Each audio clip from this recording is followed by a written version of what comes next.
누가복음 1장에서 2장은 예수님을 기다리는 사람들의 이야기입니다. 기다리는 사람들에게 가장 필요한 신앙이 뭘까? 말씀이 반드시 이루어진다고 하는 믿음입니다. 누가복음 1장 20절에서 가브리엘 천사의 내 말이 이루어지리라 라고 하는 선포가 있었습니다. 이 선포의 말씀을 말씀의 객관화라고 할 수 있습니다. 믿음의 인생에게 우연이란 절대로 없죠. 모든 것이 필연입니다. 필연이라고 하는 것은 세상에서 말하는 것처럼 아무것도 할 수 없는 그 운명의 굴레라고 하는 뜻이 아닙니다. 오히려 믿음의 입장에서 말하는 필연이라고 하는 것은 운명을 스스로 분별하는 자유인데, 그 자유라는 것은 믿는 자에게 자유는 오직 예수 그리스도만 선택하는 자유, 그 자유를 말합니다. 그럼 그 자유 안에서 그 주님의 뜻과 주님의 소원과 주님의 목적이 무엇인지를 이루는 과정, 그것을 필연이라고 말할 수 있습니다. 좀 다르죠? 꼼짝달싹 못하는 그런 세상의 필연이 아니라 하나님께서 우리에게 주신 자유를 통해서 무엇을 이룰 것인가, 그것에 대한 필연이 있다는 겁니다. 그 필연의 과정을 살게 하신 목적이면서 동시에 도구인 것이 말씀입니다. 이것을 깨닫는 것이 말씀의 객관화라고 할 수 있습니다. 하나님이 이스라엘 백성에게 말씀의 객관화를 깨닫도록 주신 사건이 만나의 사건입니다. 신명기 8장 3절에 있는 말씀에 보면 너를 낮추시며 너를 줄이게 하시며 또 너도 알지 못하며 네 조상들도 알지 못하던 만나를 먹이신 것은 사람이 떡으로만 사는 것이 아니요 오직 여호와의 입에서 나오는 모든 말씀으로 사는 줄을 네가 알게 하려 하십니다. 사람의 몸은 사람의 몸의 생명은 떡입니다. 지금 이 신명기 8장 3절에서 말씀하고 있는 그 주제도 사실은 생명에 관한 거죠. 생명이 뭐냐? 떡이라는 겁니다. 그래서 모든 사람들은 떡으로만 생명을 유지하고 연장할 수가 있습니다. 이것을 우리는 자연의 법칙이라고 얘기하죠. 자연의 이치입니다. 떡은 사람의 생명에게 본질적인 요소라는 뜻이죠. 그런데 이스라엘 백성들은 다릅니다. 이스라엘 백성에게 생명은 오늘 신명기 8장에서 뭐라고 했냐면 여호와의 입에서 나오는 모든 말씀이 생명이라고 얘기합니다. 그럼 왜 그 차이가 무엇일까요? 이스라엘 백성에게는 떡이 필요 없다는 뜻입니까? 그런 거 아니죠. 그들에게도 떡이 필요합니다. 그래서 하나님은 그들에게 만나라는 떡을 주신 이유가 그 떡이 필요하기 때문에 그것을 주셨다라고 말씀하고 있습니다. 그들도 그 자연의 법칙, 그걸 넘어서 살 수 있는 존재가 아닙니다. 그러면 왜 모든 말씀으로 산다고 말씀하고 있는 것일까? 이스라엘 백성들이 만나라는 떡을 먹고 사는 이유는 그 만나는 하나님의 말씀으로, 하나님의 약속으로 주어진 떡이기 때문에 그렇다는 겁니다. 이스라엘 백성들은 원래 가나안으로 가게 돼 있습니다. 빠르면 2주고 좀 늦으면 40일입니다. 그런데 그들은 40년이 걸렸죠. 그들의 목적은, 하나님의 뜻은 가나안이기 때문에 그 광야에서 살아가는 그 모든 시간은 하나님의 약속으로 가나안으로 끌고 가시기 위해서 그들을 먹이시고 입히시고 또 그들을 붙들고 계시고 있는 겁니다. 광야에서는 음식을 구할 수 없습니다. 그래서 세상의 사람들에게 만나라는 음식은 우연히 받은 건데 약속의 이스라엘 사람들에게는 필연적으로 하나님의 모든 말씀, 약속 안에서 주어진 언약의 성취입니다. 이스라엘 백성들의 생명의 존재 이유는 음식 이전에 존재하는 하나님의 입에서 나오는 모든 말씀이라고 이야기하고 있습니다. 이 말씀을 듣고 보고 지키고 살아가는 것이 생명이다. 그것이 만나의 사건에 주시는 의미이고 그것이 어떻게 보면 말씀의 객관화라고 할 수 있습니다. 믿는 자들은 이 세상이 말씀의 세계라는 것을 너무나 잘 알고 있습니다. 말씀이 아니고서는 그 어떤 것도 존재할 수 없습니다. 모든 보이는 것은 보이지 않는 약속, 그 필연의 하나님의 약속 안에서 이루어진 것이죠. 이 믿음을 가지고 있는 사람만이 광야에서 살아남을 수 있고 살아남을 뿐만 아니라 하나님의 말씀이 자신들에게 그것이 생명이라는 것을 깨닫게 하는 겁니다. 이 비밀, 어떻게 보면 만나의 신비, 만나의 비밀을 우리가 알고 있어야 되는 거죠. 광야에서 만나를 말씀으로 먹고 산 자만이 가나안에서 기록된 율법, 그 율법을 지키고 살아갈 수 있는 힘이 됩니다. 왜냐하면 그 만나가 체질이 되는 거죠. 그 만나를 통해서 말씀이 생명이라는 것을 알기 때문에 기록된 말씀을 지켜낼 수 있는 힘이 생깁니다. 예수님이 광야에서 40일 금식 이후에 첫 번째 마귀에게 받은 시험이 돌을 가지고 떡을 만들라는 유혹입니다. 이 유혹을 이긴 말씀이 신명기 8장 3절의 말씀이죠. 우리가 은혜를 은혜답게 하는 유일한 방법은 말씀의 세계, 말씀의 객관화를 깨닫는 이 고백을 하는 것이죠. 그게 뭐냐면 하나님의 입으로부터 나오는 모든 말씀으로 사는 것이다. 저는 오늘 우리가 읽은 이 본문, 우리가 누가복음 1장 26절에서 38절을 읽었습니다. 이 본문의 이 말씀 안에도 그 말씀의 객관화가 있습니다. 가브리엘 천사는 구약 안에 있는 모든 약속의 말씀으로 예수 그리스도가 오셨다는 것을 마리아에게 알려주십니다. 여러분, 구약의 모든 말씀은 다 예수 그리스도를 드러내고 있는 겁니다. 만약에 우리가 구약의 말씀을 예수 그리스도를 읽지 않으면 그 모든 것은 사실은 유대교가 되는 거지 기독교가 될 수가 없습니다. 구약의 모든 쓰여진 말씀은 다 예수 그리스도, 그분의 머리에서부터 발끝까지 그 모든 것을 아주 구체적으로 세세하도록 설명해 주는 것이 구약에 있는 말씀입니다. 그런데 그 말씀 가운데서도요, 아주 직접적으로 그리스도를 드러내는 말씀이 332개가 있다고 합니다. 근데 오늘 우리가 가지고 있는 이 본문의 말씀에는 아주 중요한 세 가지를 다시 말해서 말씀의 객관화를 우리에게 알려주고 있습니다. 첫 번째는 여자의 후손이라는 약속의 성취입니다.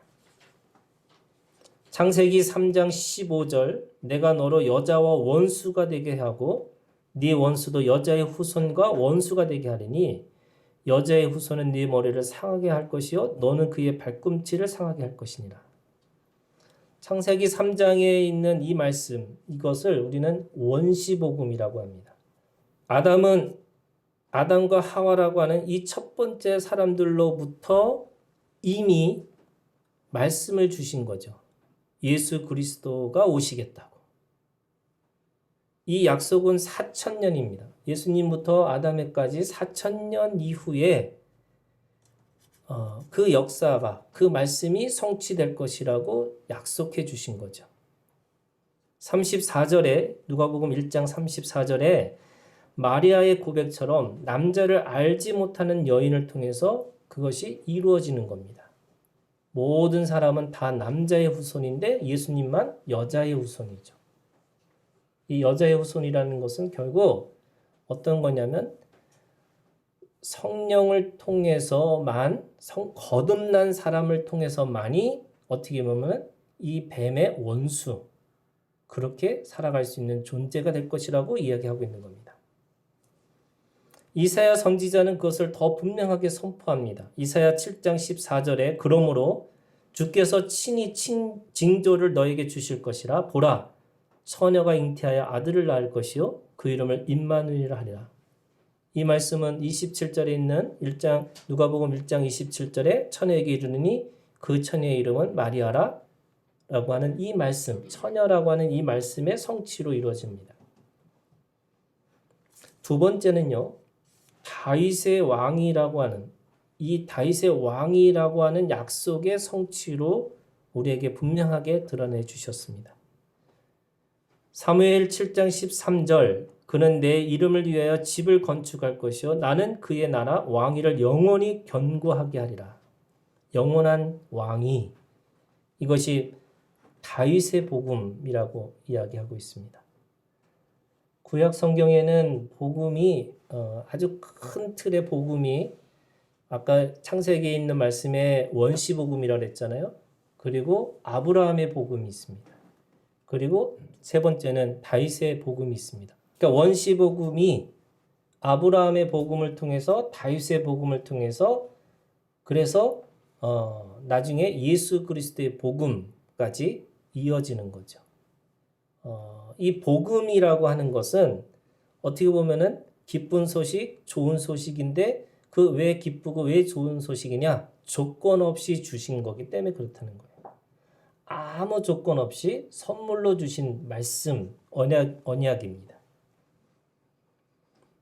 이 약속은 다윗에게 주신 이 약속은 1000년 후에 33절 누가복음 1장 33절에 가브리엘 천사의 소식으로 진실이 됩니다. 성취가 됩니다. 4000년 이후에 1000년 이후에 그 약속은 반드시 이루어진다. 이걸 뭐라고 그래요? 말씀의 객관화라고 얘기합니다. 세 번째는 하나님의 아들이라는 약속입니다. 시편 2장 7절 내가 여호와의 명령을 전하노라 내게 이르시되 너는 내 아들이라 오늘 내가 너를 낳았도다. 누가복음 1장 35절에 가브리엘 천사는 하나님의 아들이라고 일컬어진다고 말씀하고 있죠. 세례 요한에게 예수님이 세례를 받는 직후에 하늘로부터 소리가 있어 이는 내 사랑하는 아들이여 내 기뻐하는 자다. 이것으로 말씀의 성취를 우리에게 보여주고 있습니다. 이처럼 이 말씀의 객관화 이건 뭐냐면 말씀은 반드시 이루어지는 거죠. 그런데 이것은 우리의 노력으로 이루어지는 것이 아닙니다. 그냥 말씀이기 때문에 말씀의 세계이기 때문에 말씀으로 모든 것이 지어졌기 때문에 그 말씀이 되어지는 겁니다. 그 말씀의 객관화의 고백이 누가복음 1장 37절에 가브리엘 천사가 이 말씀이 객관적이다라고 얘기하는 것이 37절의 고백입니다. 선포죠. 뭐라고 얘기해요? 대저 하나님의 모든 말씀은 능하지 못하심이 없느니라. 하나님의 말씀은 모든 능력이 있다는 겁니다. 이 능력이라는 게 뭐냐면 보이는 능력입니다. 말씀이 반드시 성취될 것이다. 그래서 그 모든 것이 가능하고 모든 것을 살려내시고 모든 것을 할 수 있다. 이것이 말씀의 능력이고 복음의 능력을 이야기하고 있습니다. 자, 그러면 말씀의 객관화의 과정 안에서 믿는 우리는 무엇을 할 수 있을까? 저는 여기에 오늘 이 말씀의 주제가 있다고 생각합니다. 말씀의 객관화하는 걸 뭐라고 그래요? 필연의 말씀이라고 하는 거죠. 그러면 그 필연의 말씀을 아까 목적과 소원과 뜻을 구하고 살아가는 것. 여기까지 가야 되려면 사실은 38절의 고백이 있어야 된다는 거예요. 그게 제가 지금 오늘 말씀의 주제입니다. 이게 핵심이죠. 자, 37절까지는 말씀의 객관화예요. 이런 말씀이 있다는 거예요. 그게 이제 천사가 뭐라 그래요? 말씀의 객관화. 말씀은 반드시 이루고 말씀은 반드시 성취될 것이다.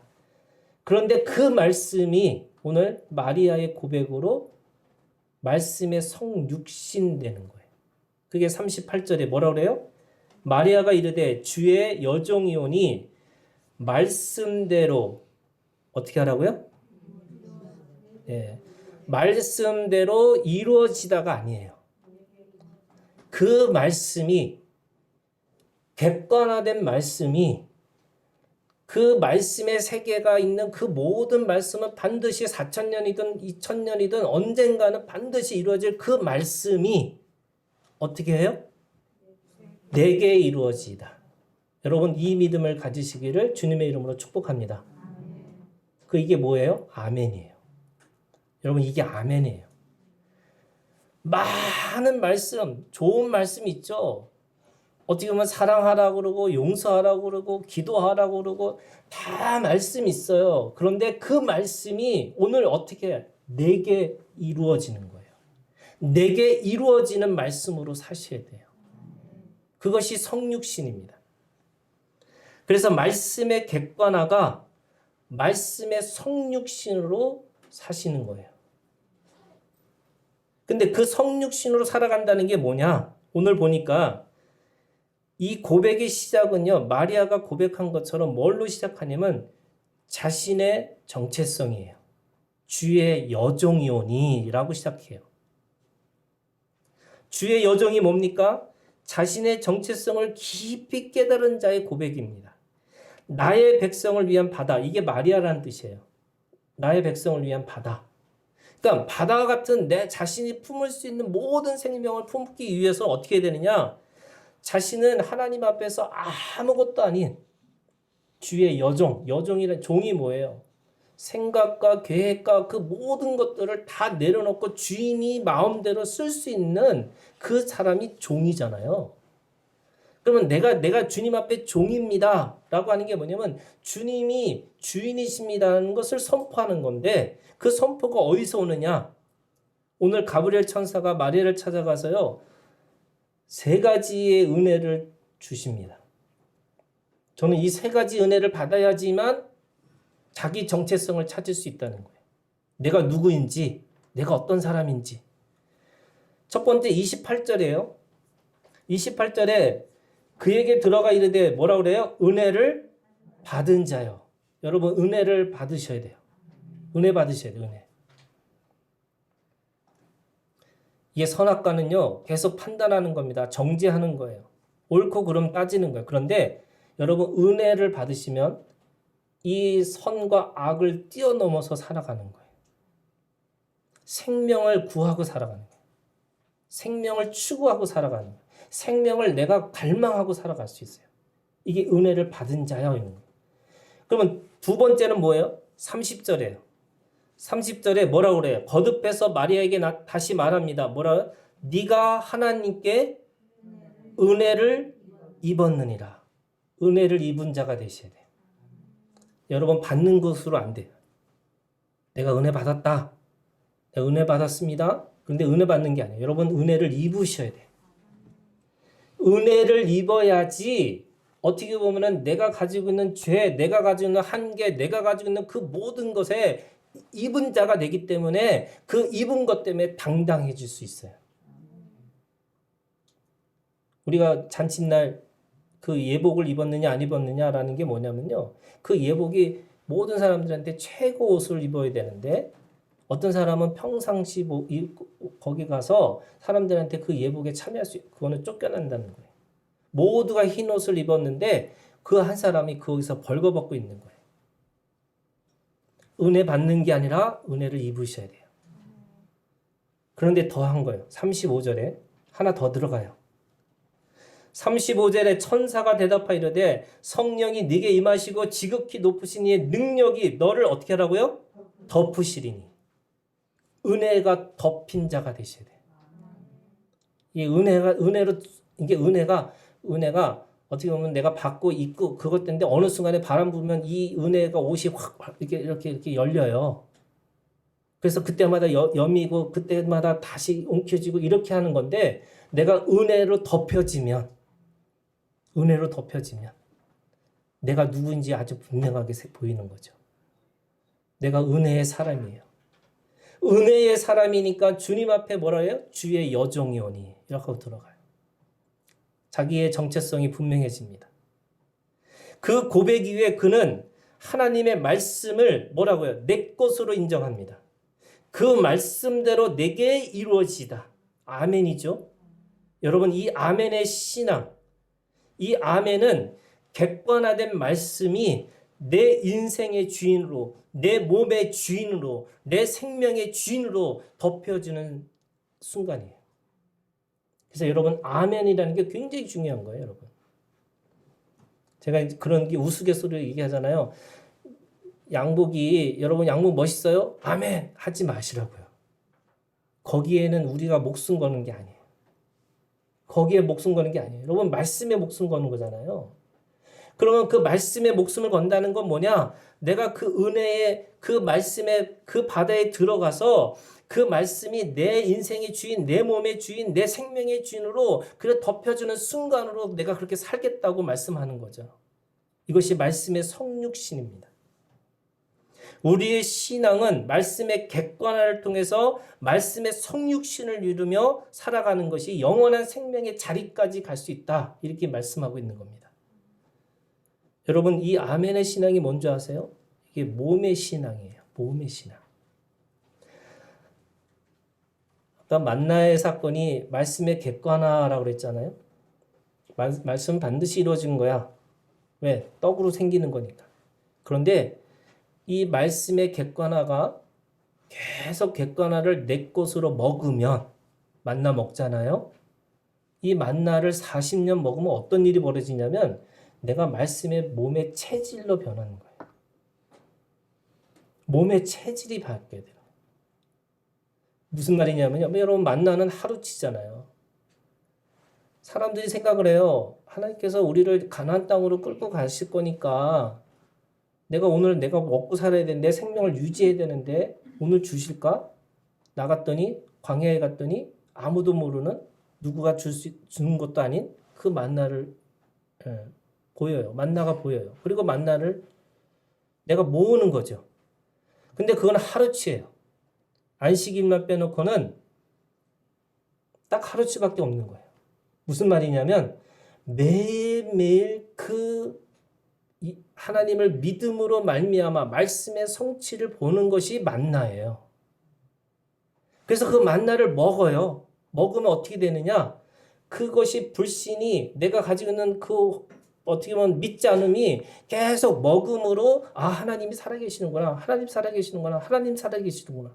그 살아계심을 계속 내 것으로 만들어지는 것이 말씀의 체질이라는 거죠. 그러면 여러분 말씀의 떡을 먹으셔야 되는 거죠. 그 떡을 먹은 이스라엘 백성들은 광야에서 살아가면서 하나님의 몸이 되는 겁니다. 하나님의 약속인 만나를 보는 것이 말씀의 객관화라고 한다면 그 만나를 먹고 만나의 그 몸으로 그 체질을 변하는 것이 말씀의 성육신인 거죠. 여러분 내주하신 성령이 우리 몸 가운데 거하시기 위해서 말씀이 거하는 성전이 되어줄 몸이 필요합니다. 여러분 말씀이 우리한테 뭐냐? 몸이 필요하다고 말씀하세요.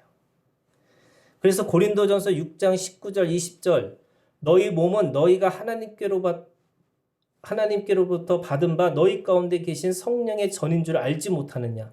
너희는 너희 자신의 것이 아니라 값으로 산 것이 되었은즉 그런즉 너희 몸으로 하나님께 영광을 돌리라. 하나님께 영광을 돌리라는 그 몸이 여러분 입이 아니에요. 생각이 아니에요. 마음이 아니에요. 믿음이 아니에요. 믿음의 몸이에요. 내 몸이 주님이 거하시는 그 성전이 되시기를 우리에게 묻고 계시다는 거예요. 여러분 가브리엘 천사가 마리아를 찾아왔듯이 네 몸을 내게 주겠느냐라고 묻는 거죠. 우리에게도 똑같이. 왜요? 여자의 후손으로 우리를 부르셨으니까.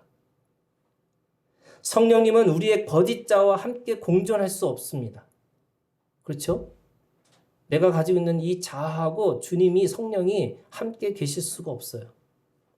성령님은 내가 동의하기 전에는 아무것도 취할 수 없고 내가 동의하는 순간에 나의 자아는 끝나고 온전히 성령의 통제 아래 들어갈 수 있어요. 여러분 이것이 아멘의 신앙이에요.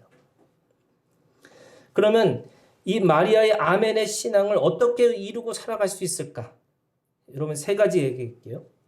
어떻게 하면 우리가 이것을 이룰 수 있을까? 제가 오늘 구약에 있는 말씀이 시편 105편에 있는 말씀이에요. 여러분, 이 105편의 이 말씀이 사실은 마리아가 어떻게 그 말씀을 이뤘는지 우리에게 가르치는 세 가지 중요한 진리가 있어요. 첫 번째는요. 이 19절에 보세요. 19절에 곧 여호와의 말씀이 응할 때까지, 이게 성육신이에요. 그의 말씀이 그를 단련하였도다. 이게 과정이에요. 단련하는 과정이에요. 그러면 이 단련하는 과정에서 제일 중요한 게 뭐냐? 이 19절에 있는 말씀의 시작은 18절이에요. 이 요셉의 이야기거든요. 여러분, 요셉이 요셉답게 되어지는 그 사건이 18절의 사건을 통해서만이 19절이 온다는 거예요. 그 18절이 뭐냐? 그의 발은 착고를 차고 그의 몸은 쇠사슬에 매였으니. 내가 아무것도 할 수 없는 내 몸의 한계를 경험해야지만 운동력이 있고 생명력 있는 말씀이 움직이기 시작한다는 거예요. 내가 가지고 있는 그 모든 것이 어떻게 보면 몸의 죽음이 진정한 몸의 생명으로 다시 드러날 수 있는 사건이 된다고 말씀하고 있는 거예요. 여러분, 사람은 아담 이후에 모든 사람이 다 죽은 존재들입니다. 살아있는 것처럼 다 죽음을 향해서 가는 존재들이죠. 그런데 살리시는 주님의 영이 내 영혼에 오셔야지만 살리는 말씀의 영의 양식을 먹고 살아가는 영원한 산자가 될 수 있다고 말씀하고 있는 거예요. 그래서 여러분, 이런 거예요. 몸의 멈춤이 내 말의 멈춤으로 시작되는 거예요. 이게 무슨 말이냐? 몸의 멈춤의 시작이 뭐냐? 내 말의 멈춤, 이 말이 시작하는 게 끝나야 되는 거예요. 그래야지 하나님의 말씀이 시작되는 거죠. 근데 사람들은 자기 생각이, 자기의 말이 계속 자기의 그 말들을 계속하고 계속 그것에 대해서 변명하고 설명하고 살아가는 겁니다. 여러분, 남자를 알지 못하는 마리아에게는요, 아이를 낳는다는 그 말씀의 능력을 거부할 수 있는 수만 가지, 수백 가지의 이유들이 있습니다. 그렇잖아요, 여러분. 그 이유는 모든 사람들이 듣기에 타당할 겁니다. 거부해도 이상한 일이 아닐 겁니다. 그런데 이 여인은 그 모든 것을 어떻게 해요? 아멘으로, 자신의 몸의 그 아멘으로 자신의 몸의 말을 끝낸 거예요. 마침표를 찍었습니다. 아멘. 더 이상 내가 말하지 않겠다는 거예요. 내가 더 이상 그거에 대해서 변명하지 않겠다는 거예요. 그 말씀대로 내게 이루어질 것이라고, 그래서 더 이상 설명도 변명도 필요 없다고, 그래서 그 말씀을 이루어 나갈 것이라고 그가 그렇게 마침표를 찍은 게 아멘이에요, 여러분. 사람들이 웃기죠. 아멘을 해놓고는 계속 자기의 말을 하고 있어요. 아멘을 하고서 자기의 생각대로 계속 그 생각의 말을 계속 하고 있어요. 그건 아멘이 아니죠. 이사야 33장 18절에 있는 말씀에 뭐라고 그러냐면 계수와 계량과 계산을 멈추라고 그래요. 이 사람들이 사는 방법이 그런 거잖아요. 계수해야 된다고 그러고 계량을 해야 되고 계산을 해야지만 내가 잘 살 수 있을 거라고 생각해요. 여러분, 그거 멈추는 게 뭐예요? 아멘이에요. 자신의 몸의 멈춤이 말의 멈춤으로 시작해야 돼요.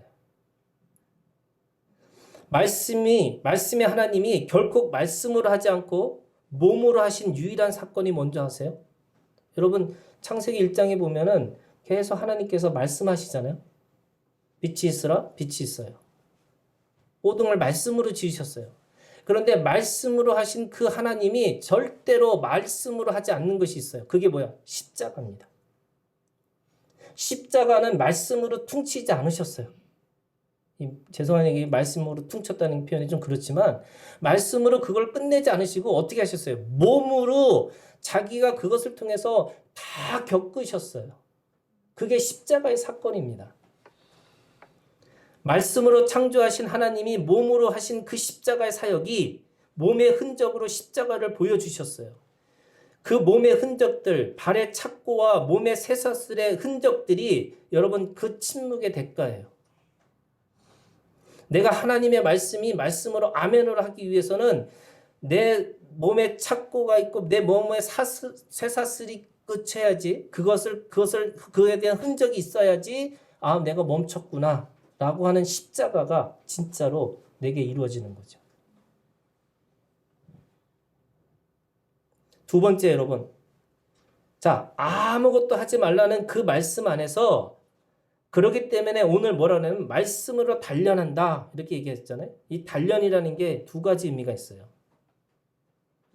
이게 이제 NIV라고 해서 이제 미국 성경인데 이 단련한다는 말을 NIV에서 뭐라고 얘기하면 몸의 진실함을 시험하라는 거예요. 이게 진짜 몸인지 아닌지 시험하래요. 이걸 이제 영어로 하면 try예요. 여러분 자꾸 try 해보라는 거예요. 킹 제임스 버전으로는 그걸 뭐라고 하냐면 prove 하라는 거예요. 증명하라는 거예요. 그 몸이 진짜 몸인지 그게 진짜 죽어야 되는 몸인지 진짜 산 몸인지 계속 증명하고 그것에 대해서 계속 시험하라는 거예요. 어떻게 해요? 그 말씀으로 이 말씀이 보이지 않는 말씀이 내게 주시는 그 말씀으로 자꾸 몸으로 내가 그렇게 살아내는 것이 진짜인지 가짜인지 이 몸이 진짜인지 썩어져 있는 몸인지 영원히 남을 몸인지를 증명하셔야 되는 거예요.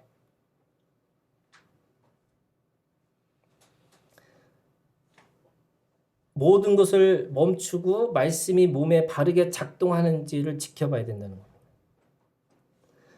요셉은 감옥에서 만 2년을 기다렸어요. 마리아는 그 말씀을 품고 10개월을 기다렸습니다. 그 기다림의 시간은 몸을 만드는 시간인데 말씀의 양식을 먹으면서 성육신의 말씀이 오기까지 연약한 몸을 썩을 몸을 영원히 썩지 않는 몸으로 단련하는 겁니다. 이 단련한다는 게 증명하고 시험하는 건데 그러면 어떻게 해야 되는 건가? 여러분 창세기 1장 2절에 땅은 혼돈하고 공허하며 흑암이 깊음 위에 있고 하나님의 영은 수면 위에 운행하시니라. 영이 수면 위에 운행하시는 그 은혜가 있어야 되는 거죠. 아까 얘기한 것처럼 은혜 받고 은혜 있고 은혜에 덮여지는 거예요. 그래야지 내 몸이 증명되고 내 몸이 시험에서 그것이 진실한 몸이라는 것을 알 수 있는 거죠. 이게 이제 여러분 이런 순서를 잘 하셔야 돼요. 사람들은 생각해요. 말씀은 내가 잡아야 된다고 그래서. 그래서 그 말씀을 잡고서 내가 그 말씀을 가지고 뭔가를 단련해야 된다고 생각해요. 오늘 뭐라고 그랬어요? 시편 105편 19절은 뭐라고 그랬냐면 말씀이 단련하는 거예요. 내가 단련하는 게 아니에요. 말씀이 단련할 수 있도록 그 말씀의 바다에 내가 내 몸을 온전히 내어 드리는 거예요. 여러분 말씀의 바다에 빠지셔야 됩니다. 말씀을 먹고 말씀으로 관계하고 말씀으로 살지 않으면 우리의 몸은 절대로 단련될 수 없는 몸이에요. 여러분 이런 것 같습니다. 우리의 몸은요 혼돈과 공허와 흑암이 깊어요. 우리 몸은 약하죠. 너무나 연약한 존재입니다. 그래서 그거를 혼돈과 공허와 흑암이라고 얘기할 수 있어요. 그런데 하나님의 영이 수면 위에 운행하시니라. 내 몸에 운행하시는 하나님의 영이 내 몸에 운행하시는 것을 여러분 기억하셔야 돼요. 그래서 공허하고 혼돈하고 어둠이 있다 할지라도 그 영에 내가 온전히 사로잡혀 있고 그 안에 있다는 것을 깊이 내가 깨닫고 살아가는 겁니다. 마지막으로 여러분 말씀은 예로만 오직 예수 그리스도가 성육신되는 겁니다. 아니오가 아니죠. 여러분 율법은 아니오가 있어요. 그래서 저주가 있고 축복이 있죠. 저주의 산이 있고 축복의 산이 있습니다. 그래서 저주의 산이 울려 퍼지면 똑같이 아니오가죠. 축복의 산에서 선포가 되면 예가 되는 거예요. 아멘합니다. 고린도후서 1장 20절 하나님의 약속은 얼마든지 그리스도 안에서 예가 되니 그런즉 그로 말미암아 우리가 아멘하여 하나님께 영광을 돌리게 되니라. 그리스도 안에서는 예만 있다는 겁니다. 아니오가 없다는 거예요. 여러분, 예라는 긍정의 능력이 있습니다. 말씀의 긍정만이 예수 그리스도가 성육신 되는 겁니다. 여러분, 말씀을 좋은 말씀, 나쁜 말씀으로 구별하거나 이것이 진짜 말씀이고 이것이 가짜 말씀으로 색칠을 한다면 우리는 예수 그리스도가 우리 가운데 올 수 없다고 말씀하고 있는 겁니다. 아까 얘기했죠? 기록된 율법에는 아니오가 있지만 성육신된 예수 그리스도의 세계에서는 아니오가 없습니다. 그래서 모든 능력의 말씀이 예수 그리스도로 말미암아 우리 가운데 있습니다. 그래서 여러분, 오늘 이것에 아멘 하셨으면 좋겠어요. 이 말씀에 예하셨으면 좋겠어요. 예수의 이름에는 능력이 있습니다. 주의 이름을 부르는 자는 구원을 받습니다. 주의 이름을 힘입어 죄사함을 받습니다. 주의 이름으로 귀신을 쫓아냅니다. 주의 이름으로 새 방언을 말합니다. 주의 이름으로 뱀을 집어 올리고 무슨 독을 마실지라도 해를 받지 않습니다. 주의 이름으로 병든 사람에게 손을 얹으면 나음을 얻습니다. 주의 이름으로 무엇이든지 구하면 주께서 행하십니다. 예수의 이름으로 하늘에 있는 자들과 땅에 있는 자들과 땅 아래 있는 모든 자들이 모두 무릎을 꿇게 하십니다. 여러분, 이 모든 것에 이해하시고 아멘하시고, 그래서 그 모든 것들이 예수 그리스도가 될 수 있도록, 예수 그리스도의 성육신의 사건이 오늘 우리 가운데 될 수 있도록 여러분 믿음으로 살아가는 우리 하나교회 지체들이 되시기를 주님의 이름으로 축복합니다. 기도하겠습니다.